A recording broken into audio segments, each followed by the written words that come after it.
성교의 귀한 찬양을 감사드립니다. 우리 감리교회에는 7개 부서 사역이 있는데요. 특별히 우리 성교부가 또 부서로서 우리 금요 기도에 함께 특송을 해주심을 감사드립니다. 하나님이 맡겨주신 성교와 또 전도와 또 우리의 직분, 그 사명을 잘 감당하는 우리 모두가 되기를 간절히 바라겠고요.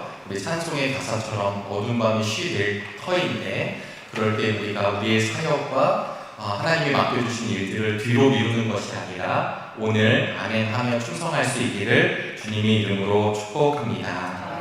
오늘은 우리 고린도 후서의 말씀을 함께 나누게 되었는데요. 말씀을 전하기에 앞서 우리 담임 목사님이 오늘 안내를 좀 해주셨는데 우리 환경선교주의를 앞두고 우리 정릉교회가 벌써 세 번째 우리 정릉천 청소 사역을 하고 있습니다. 근데 뉴스를 보셨다시피 오늘 밤에 비 예보가 좀 있게 되어서 우리 밤새 비가 많이 올 경우 그리고 오전에 비가 올 경우에는 우리 정릉천을 청소하는 이 사역을 좀 수연해야 될 것으로 예상이 됩니다. 그래서 오전 8시에 다시 이 부분에 대해서 안내를 드릴 예정이니까 지금 안 한다는 얘기가 아니라 그럴 수도 있다는 이야기 기억하셔서 오전에 메시지를 잘 확인해 주시기를 부탁을 드리겠습니다. 사람들은 변했다라고 하면 이 변했다라고 하는 이야기가 우리나라에서는 특별히 긍정보다는 부정일 때가 참 많이 있습니다. 저 사람이 왜 저렇게 변했을까? 왜 갑자기 안 하던 행동을 하게 될까? 이렇게 됐을 때 긍정으로 받아들이기보다는 무언가 속셈이 있는 건 아닐까? 무언가 이상해진 건 아닐까? 제가 집에서 설거지를 하겠다라고 한다면 청소를 하겠다라고 한다면 이러면 그래요 이렇게 나오는 게 아니라 갑자기 이런 반응이 있죠. 그 이야기는 제가 가정에서 잘하지 못하기 때문에 그런 것도 있습니다. 마찬가지로 평생 누군가에게 밥을 사지 않고 늘 잘 얻어 먹으시던 분이 갑자기 내가 살게 이러면 무슨 일 있는 것 아닌가 라고 생각하는 경향이 우리에게 있는 것이죠. 또 우리나라에서는 나이가 들면 내가 경험을 하게 되면 내가 모든 것을 안다라고 하는 착각에 빠질 때가 있습니다. 왜냐하면 어른들을 향한 예우가 있고 또 그 어른을 존경하기 때문에 그래서 내가 모든 분야를 아는 것이 아님에도 불구하고 그간의 경험으로 때로는 누군가에게 코칭을 할 때가 있습니다. 사람은 나이가 들면서 사실은 자기도 모르게 수많은 비극과 상처를 경험할 때가 있습니다. 하고 싶어 하는 분들이 있는 것 아니라 어쩔 수 없이 그런 환경을 경험하게 됩니다. 또 타인을 통해 간접적인 것도 경험하게 되는데요. 또 수많은 매스미디어를 통해서도 경험합니다. 여러분 뉴스를 틀어보면 아시겠지만 행복하고 아름답고 긍정적인 소식보다는 우리의 눈과 귀를 자극하는 사건, 사고들, 폭력적인 이야기들을 듣게 될 때가 많이 있습니다. 그래서 사실은 우리의 삶의 경험을 가지고 살아갈 때 아슬아슬한 포인트들, 아슬아슬한 접점들을 많이 경험하게 됩니다. 그래서 어떤 분들은 40이 넘어서 사귀는 친구는 사실 진정한 친구가 될 수 없다. 이런 얘기가 예전에는 저는 들었었거든요. 그 이유는 무엇이냐면 40 정도가 되면 이미 세상도 경험하고 내 인생도 경험하여서 순진함, 그 다음에 순전함 이런 것들은 사라져서 어떤 사람을 만났을 때 나의 이익을 채울 수 있는가, 내가 그 사람을 통해 얻을 수 있는가 이런 계산을 한다라는 거예요. 그래서 40이 넘어서도 친구가 될 수 있다면 참 귀한 만남인 거고 그리고 대부분은 그냥 만났다 헤어지는 경우가 많다라는 것입니다. 삶을 살아가면서 어렸을 때 친했던 친구들과도 같은 마음으로 평생을 유지하는 것도 쉽지 않음을 사실은 경험하게 됩니다. 왜냐하면 세월이 가면 갈수록 나도 변하고 또 내 친구도 변하기 때문입니다. 가족 안에서도 예전과 같지 않고 또 변할 때가 있습니다. 제가 지금 말씀드리고자 하는 것은 무엇이냐면 이런 여러 가지 상황들 속에서 내 자신이 스스로 변했다라고 하는 이야기를 하는 것이 때로는 이게 좌절 같고 힘들다고 여겨지기 때문에 그냥 그대로 유지하고 싶은 우리의 본성들이 있을 때가 참 많이 있더라는 것입니다. 그래서 누군가에게 비춰질 때 내가 확 변한 모습을 보여주고 싶지 않고 또 내 마음도 그러기 쉽지 않더라는 것입니다. 여러분, 믿음이 생겨날 때 또 우리의 믿음이 자라날 때 분명한 사실 중에 하나는 잘 자라나야 한다는 사실입니다. 처음에 어떻게 내 첫 신앙이 만들어지는가, 내가 예수님을 경험하고 예수님과 만나고 그 예수님과의 관계성 속에서 내 믿음이 어떻게 어떤 공동체 안에서 자라나는가 참 중요할 때가 많이 있습니다. 때로는 그 믿음이 다른 것과 만나서, 때로는 하나님과 거리가 먼 상황들을 만나서 잘못 자라게 될 때가 있습니다. 우리의 남은 인생, 하나님이 우리에게 어떤 인생, 얼마나 인생을 허락하실지는 아무도 알지 못하지만 오늘 우리의 인생 가운데 우리의 믿음과 신앙이 하나님 보시기에 귀한 믿음이 될 수 있기를 주님의 이름으로 축복합니다. 성경에는 믿음이 없던 사람, 믿음을 모르는 사람에 대한 이야기는 사실 거의 없습니다. 대부분이 믿음으로 살던 사람들의 이야기인데요. 그런데 그 사람들의 이야기 몇몇들을 보다 보면 그 믿음을 가졌다고 해서 다 하나님께 은혜와 복을 받은 것이 아니라 끝까지 잘못된 길로 걸어갔던 사람들도 드러내고 있습니다. 잘 자란 믿음으로, 하나님 앞에 인정받는 믿음으로 살아간 사람이 있는가 하면 잘못 자란 믿음 때문에 오히려 하나님의 일도 망치고 자신의 인생도 그르친 사람들의 이야기도 분명하게 등장하고 있습니다. 출애굽하고 광야에 40년을 사는 동안 여호와의 신앙으로 살았던 사람들이 분명히 있었습니다. 홍해가 갈라지고 그리고 그 기적으로 원수를 물리쳐 주시고 하나님이 함께하셨던 것을 경험했던, 해방받았던 사람들이 있었습니다. 구름 기둥과 불 기둥의 인도함을 받았던 이스라엘의 백성들이 있었습니다. 40년 동안 우리의 배를 굶주리지 않게 하셨던 하나님의 은혜를 경험했던 사람들이 있었습니다. 그런데 그들이 갖고 있는 믿음이 하나님이 인정할 만한 믿음이 아니었기에, 그들의 순종이 하나님이 원하시는 순종이 아니었기에 그들은 날마다 비참한 인생을 살아가기도 하였습니다. 신약시대를 바라보면 바리새인들과 사두개인들이 하나님을 모르는 사람들이 절대 아닙니다. 그러나 그 바리새인들과 사두개인들과 율법학자들을 비롯한 하나님을 안다고 하는 사람들, 그러나 그들이 하나님을 향한 잘못된 믿음 때문에 결국은 우리 예수님을 십자가에 못 박는 사건도 이루어지게 됐습니다. 겸손하게 기도하며 하나님의 뜻을 분별하였더라면, 그리고 순종할 수 있었더라면 끝까지 하나님의 손에 붙들린 사람으로 살아갈 수 있었던 사람들임에도 불구하고 끝내 자신의 믿음이 온전하지 않았기 때문에 멸망의 길을 걸어가게 되는 것입니다. 오늘 우리가 읽은 고린도 후서의 말씀은 사도 바울이 고린도 교회 성도들에게 주었던 말씀입니다.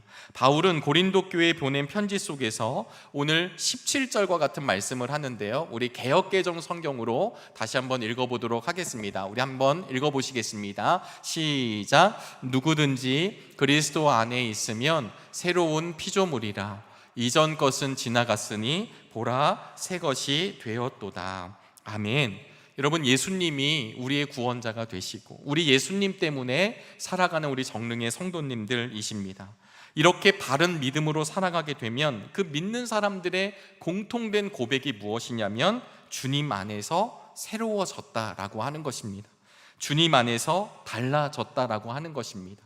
주님 안에서 변화되었다라고 하는 것입니다.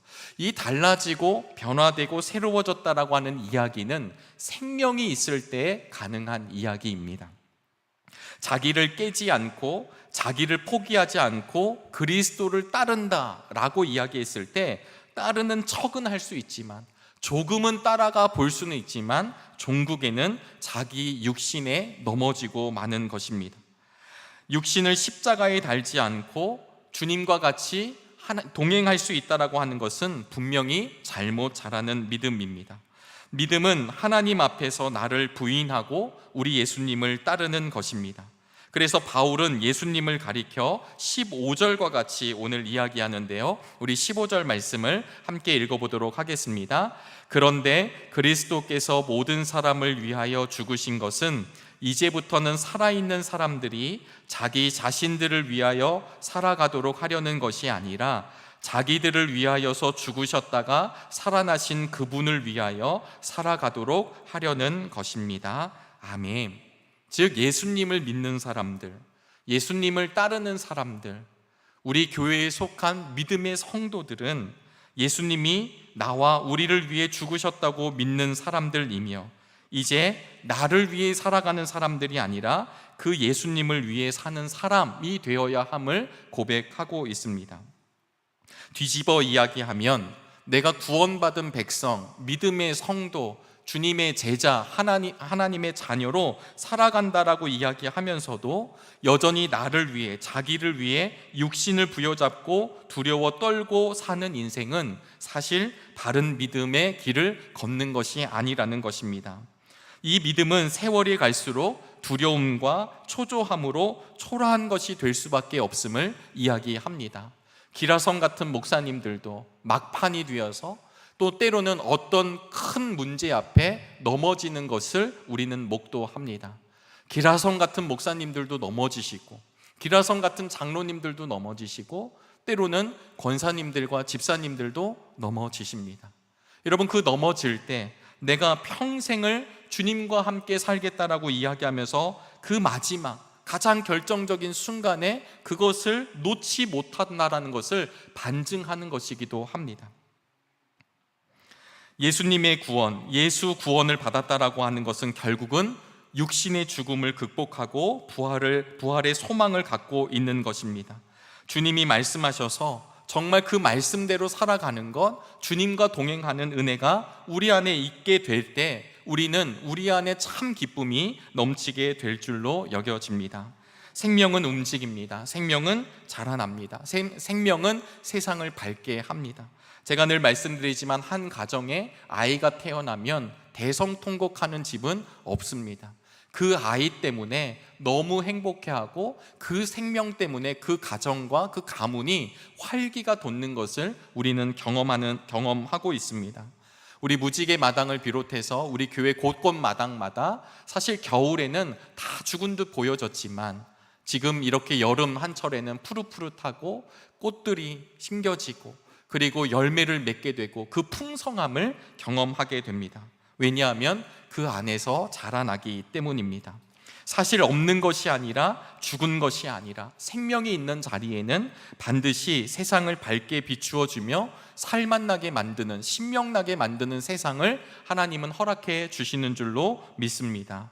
따라서 믿음이 있다라고 하는 것은 내가 열광적인 믿음을 보여주는 것이 아니라 그 믿음이 있는 곳에는 사랑이 존재하고 그 사랑 때문에 기적이 존재하며 그 기적 때문에 감동을 공유하고 그 안에 생명을 누리게 되어 있습니다. 한 번도 해보지 않은 것들을 다시 시작해 보려는 시도가 있습니다. 나는 그럴 수 없는 존재였지만 우리 예수님 때문에 내가 누군가에게 다가갈 수 있는 존재로 변화되는 것, 나는 그전에 마땅히 그 일을 할 수 없는 존재였지만 내가 예수님 때문에 그 일을 감당할 수 있다라고 하는 것입니다. 마라톤을 하면 그 마라톤 하는 사람들이 이야기하는 것 중에 하나가 러너스 하이라는 게 있습니다. 그러니까 한계점이죠. 그래서 그 한계점에 도달할 때까지는 너무나도 고통스럽고 힘이 들고 어렵지만 이 러너스 하이를 넘어서는 순간 다시 이 몸이 적응을 하고 그리고 엄청난 희열을 느낀다고 합니다. 마라톤을 해보지 못해서 사실은 잘 모르지만 그러나 이 러너스 하이라는 게 마라톤에만 있는 것이 아닌 거죠. 우리가 사는 인생의 목표를 향해 도전할 때에도 어떤 한계점까지 가는 것은 참 힘들고 어렵지만 그 한계점을 넘어서는 순간 그것에 마땅한 희열과 그리고 그것을 통해 주신 놀라운 기쁨이 있더라는 것입니다. 봉사를 하는 분들의 이야기를 들어보면요, 너무 힘든데 봉사를 해서 죽을 것 같다고 하시지는 않습니다. 내가 너무 아프고 내가 돈이 없고 남을 도울 여력이 충분히 되지 않지만 그러나 내가 누군가를 돕고 누군가를 위해 헌신하고 도우면 내 안에 기쁨이 있고 내 몸이 아팠던 것도 낫는 느낌을 갖는다는 이야기를 듣게 될 때가 있습니다. 봉사에도 이런 놀라운 힘이 있습니다. 헌신적으로 봉사하는 사람들에게는 해보지 않는 사람들이 모르는 그 무언가를 경험하며 살아가는 것이죠. 그런데 여러분, 우리 신앙의 삶은 더 말할 것도 없는 세계가 있음을 기억할 수 있게 되기를 간절히 바랍니다. 그 주님과 동행하는 삶이라는 것은 세상과 비교할 수 없는 놀라운 영역의 삶이라는 것을 우리 정릉의 성도님들이 경험하고 누릴 수 있게 되기를 간절히 바랍니다. 그래서 13절에 바울은 이렇게 이야기합니다. 우리가 미쳤다고 하면 하나님께 미친 것이요, 정신이 온전하다고 하면 여러분을 두고 온전한 것입니다. 여러분, 오늘 사도 바울이 이 오늘 말씀을 마땅히 전할 수 있었던 이유는 무엇입니까? 그가 이미 주님을 경험하였기 때문입니다. 그가 이미 주님 때문에 새로운 존재로 거듭난 것을 경험하였기 때문입니다. 제 동생이 신혼여행을 하와이로 다녀왔습니다. 얼마나 자랑을 했는지 모릅니다. 와이키키 해변을 가본 적이 있느냐, 국내의 와이키키 말고 하와이의 와이키키를 가봐야 한다라며 저를 놀린 적이 있습니다. 언젠가는 가볼 거라 기도하고 있습니다만, 근데 그때 했던 얘기가 있습니다. 와이키키 해변이 워낙 많은 사람들이 오는 곳이기 때문에 와이키키 해변을 처음 가보면, 제 동생의 이야기입니다, 쓰레기도 너무 많고 관광객이 너무 많다 보니까 어지럽고 혼란하다라고 이야기하는 것이죠. 그런데 제 동생의 친한 그 미국인 친구들 중에 한 명, 그 흔한 이름입니다. 알렉스라고 하는 친구가 있는데요. 그 하와이 어떤 대학에서 이제 교수를 하고 있는 제 동생의 친구가 있어요. 그 친구와 연결이 돼서 그 친구가 하와이를 조금 더 자세하게 안내를 했던 모양입니다.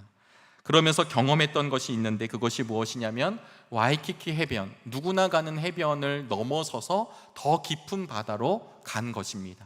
그때 가서야 비로소 하와이의 해변이 이런 곳이구나 라고 하는 것을 느꼈다고 이야기합니다.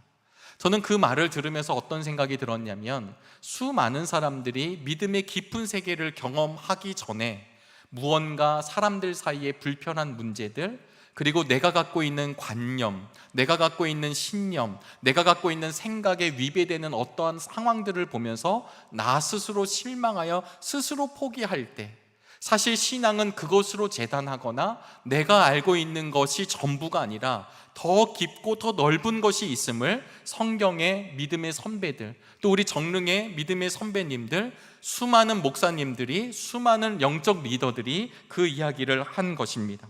하와이 바다가 아름답다라고 하는 것은 바로 그런 지점입니다. 앞에 놓여 누구나 갈 수 있는 곳이 아니라 더 깊은 곳을 갔을 때 정말 그곳이 멋진 해변, 멋진 바닷가라고 하는 이야기를 했다라고 하는 것이죠. 그래서 말씀에 전적인 순종을 한다라고 하는 것은 결국 믿음의 깊은 세계로 들어가기를 하나님이 요청하신다라고 하는 것입니다. 팬데믹 시대를 보내면서 많은 것들이 변했습니다. 누구도 예상하지 못했고, 지금은 코로나가 다 끝나서 다시 일상으로 돌아왔지만 우리의 삶은 예전 코로나 이전과 코로나 이후가 어마어마하게 바뀌어져 있습니다. 성경에 보시면 예수 그리스도가 이 땅에 오신 시대를 위기의 시대라고 이야기했었습니다. 여러분, 왜 위기의 시대인 줄 아십니까? 왜냐하면 하나님이 말씀하시는 것을 전혀 몰랐던 시기였기 때문입니다. 그래서 예수님은 시대를 분별하라고 말씀하시기도 합니다. 하나님의 징조가 무엇인지, 하나님이 말씀하시는 것이 무엇인지를 그 위기의 시대 가운데 우리 주님이 선포하셨습니다. 정말 예수님으로 인해 새롭게 담겨질 그곳은 새 포도주는 새 부대에 담겨져야 함도 설명하셨습니다. 팬데믹이 끝나고 난 뒤에 지금은 AI 시대라고 이야기합니다. 아마 지금 이렇게 핸드폰으로, 스마트폰을 보는 것도 우리가 예상했던 시대가 아니었는데 앞으로 더 많은 이야기들이 전진하게 나오게 될 것입니다.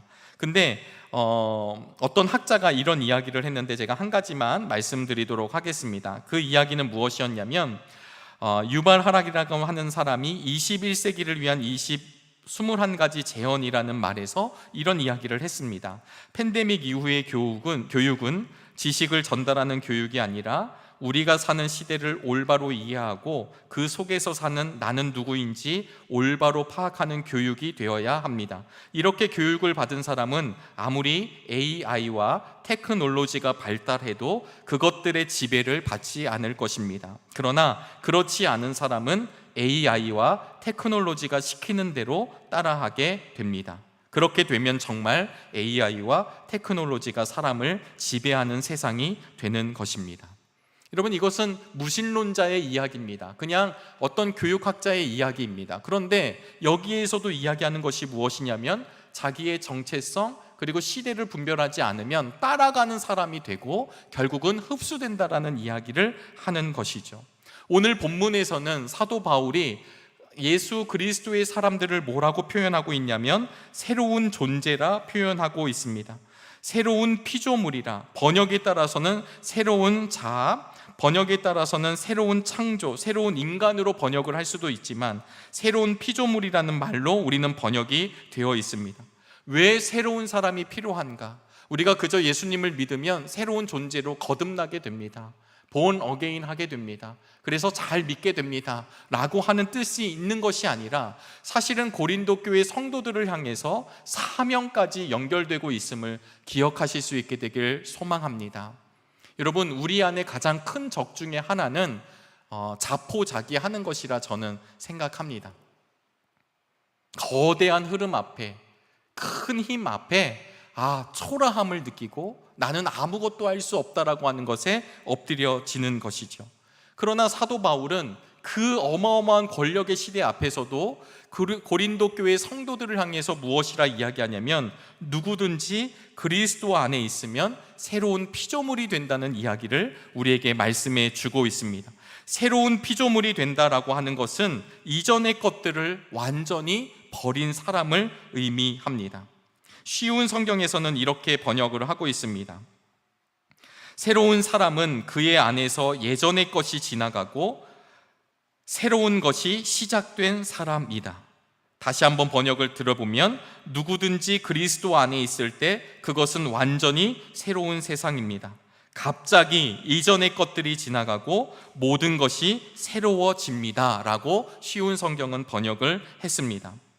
생각해보면 수많은 믿음의 사람들이 내가 새로운 사람이 될 거야 라고 시도할 때가 참 많이 있습니다. 신앙의 길을 걸어갈 때 애를 쓰려고 참 노력할 때가 많이 있습니다. 그러나 오늘 본문 바울 마지막 절 17절에서 무엇이라 바울은 이야기하냐면 사람은 그리스도 안에 있을 때 새로워진다라고 이야기하고 있습니다. 오늘 믿음의 길을 걸어가는 저와 여러분들의 삶, 우리들의 삶 가운데 그리스도 안에 누여지는 은혜를 누리시게 되기를 간절히 바랍니다. 새로운 인간이 되고 싶어 했던 니고데모, 예수님을 찾아와서 이야기했습니다. 어떻게 하면 거듭날 수 있습니까? 그때 거듭난다라는 말은요, 다시 태어난다라는 말은 위로부터 태어난다는 말이 함께 기록되어 있습니다. 새로워지는 일은 인간의 노력이 전혀 필요 없는 것이 아닙니다. 그분을 닮아가려 하고 그분을 향한 갈망과 그분을 향한 닮아가려고 하는 우리의 애씀 분명히 필요합니다. 그러나 위로부터의 하나님의 은혜, 위로부터의 하나님의 붙드심이 없으면 인간의 노력만으로는 그런 일이 벌어지지 않는 건 우린 수없이 경험하게 되는 것입니다. 그리스도 안에 있다라고 하는 말은 그리스도를 믿는다는 말입니다. 그리스도를 믿는다라고 하는 말은 그리스도에게 속하는 것입니다. 그리스도에 속한다라고 하는 것은 우리 주님께 통치를 받는다라고 하는 것입니다. 여러분, 오늘 금요기도의 자리가 결코 쉽지 않으셨을 것입니다. 한 주 동안 치열하게 삶을 살아가고 때로는 육신의 연약함을 고백할 수밖에 없고 고민되는 영역들이 있겠지만 그럼에도 불구하고 이 금요일날 우리를 기도의 자리로, 말씀의 자리로, 예배의 자리로 우리 주님이 요청하시고 초청하시는 이유는 무엇이냐면 그리스도 안에 속하게 하시기 위해서입니다. 보네퍼 목사님이 이런 말을 했는데요, 우리 PPT를 잠깐 보시는데 꽤 깁니다만 그냥 눈으로 한번 읽어주시면 감사하겠습니다. 제가 한번 읽어보겠습니다. 나를 따르라 라는 말은 부름을 받았으니 지금까지의 삶에서 떠나라는 말이다. 이 말은 낡은 것과 관계를 끊으라는 말이다. 상대적으로 안정된 생활에서 떠나 불안정한 생활로, 괄호 사실은 절대적으로 안정된 삶으로, 괄호 닫고 들어오라는 말이다. 전망할 수 있고 예측 가능한 생활, 실제로는 전혀 예측할 수 없는 가능한 생활에서 떠나 전혀 예측할 수 없는 생활로 들어오라는 말이다. 여러분, 굉장한 역설을 이야기했습니다.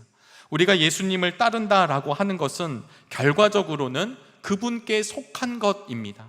오늘 금요기도의 자리를 통해 우리가 다른 영역에 속해져 있는 사람들이 아니라 바로 우리 주님께 속해져 있고 연결되어 있음을 확증하는 믿음의 시간이 되시기를 간절히 바랍니다.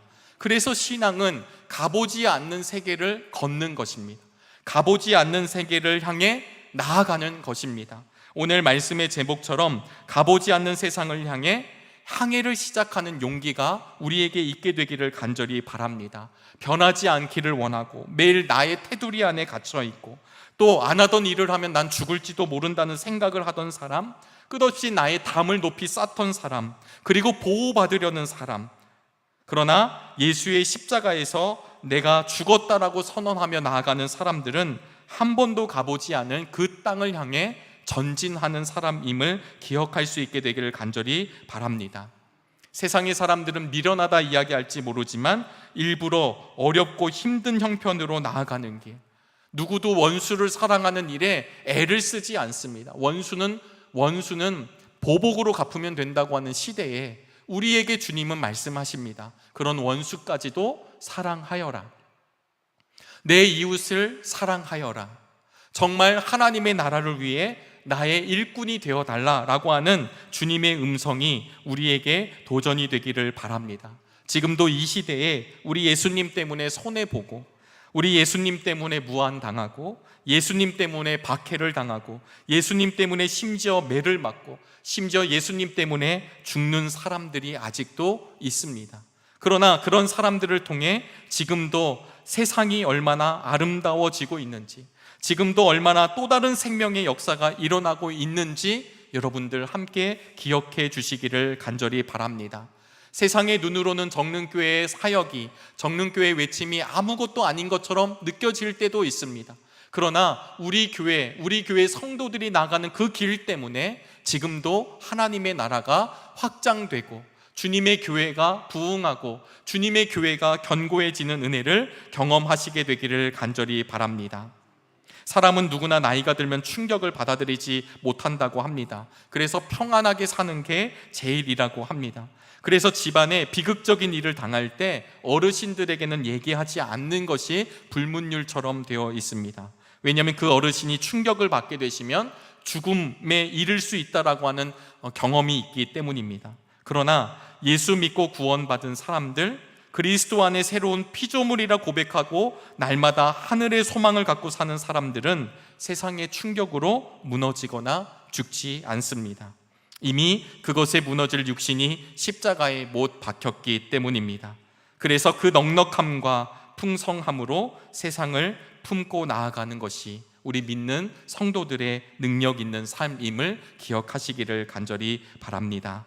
선착장에 정박해 있는 배를 아름답다라고 이야기하지 않습니다.